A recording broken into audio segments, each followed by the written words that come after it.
तर या अक्षय तृतीयेला तुम्ही अशा पद्धतीने माझ्या पद्धतीने तुम्ही आंब्याचा शिरा नक्की करून बघा। खूप टेस्टी आणि खूप रुचकर असा रिच असा हा आंब्याचा शिरा तयार होतो। तर जेव्हा तुम्ही हा शिरा किंवा ही रेसिपी करून पाहाल तेव्हाच तुम्हाला कळेल की ही रेसिपी किती सोपी आहे करायला देखील आणि खायला अगदी रुचकर आहे। तर इथे आंब्याचा शिरा करण्यासाठी इथे मी बारीक रवा घेतलेला आहे। तर 1 वाटीला अगदी थोडासा कमी आहे हा रवा, बारीक रवाच घ्यायचा आहे आपल्याला। तर इथे कढई ठेवलेली आहे गॅसवरती। गॅस आपल्याला मीडियम ठेवायचा आहे आणि मीडियम गॅसवरती 2 ते 3 मिनिटासाठी आपल्याला हा तुपामध्ये छान परतून घ्यायचा आहे रवा। तर असा थोडासा सोनेरी रंग आला पाहिजे। छान असा भाजून झाला की याच्यामध्ये 1 कप मी दूध टाकून घेतलेलं आहे। तर दूध आपलं गरम पाहिजे किंवा रूम टेम्परेचरवरचं दूध पाहिजे, खूप थंड घेऊ नका। तर थोडंसं राहील आहे ते देखील मी याच्यामध्ये दूध टाकून घेत आहे।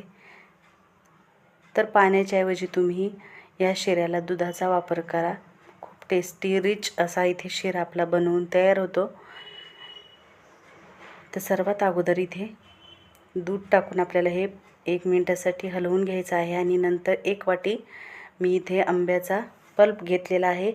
तर पाणी न टाकता मी आंब्याचा पल्प 1 वाटीभर काढून घेतलेला आहे मिक्सरमधनं आणि तो याच्यामध्ये टाकून घेतलेला आहे। तर हा देखील छान मिक्स झाल्याच्या नंतर याच्यामध्ये आपल्या आवडीनुसार साखर टाकून घ्यायची आहे। तर मी इथे अर्धी वाटी साखर घेतलेली आहे।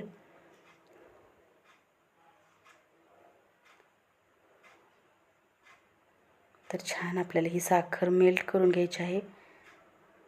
तर मस्तपैकी आपला शिरा छान तयार झालेला आहे। तर याला ते तूप छान सुटेपर्यंत आपल्याला हे शिरा जे आहे ते परतून घ्यायचा आहे। तर वेगळा कलर मी याच्यामध्ये टाकलेला नाही आहे। आंब्याचा सुंदर सुरेख असा येलो कलर या शिऱ्याला आलेला आहे। तर या अक्षय तृतीयेला तुम्ही अशा पद्धतीने नक्की हा शिरा बनवून बघा। तर याच्यामधला सिक्रेट पदार्थ आहे तो म्हणजे दूध। तर आपण शिरा नॉर्मली करताना अर्ध दूध अर्ध पाणी असं टाकतो। तर तसं न करता पूर्णपणे जर तुम्ही याच्यामध्ये दुधाचा वापर केला तर शिरा अगदी रिच तयार होतो। तर नक्की ट्राय करून बघा आणि पुन्हा भेटूया अशाच एका छानशा स्वीट हेल्दी आणि टेस्टी रेसिपीबरोबर। तोपर्यंत बाय।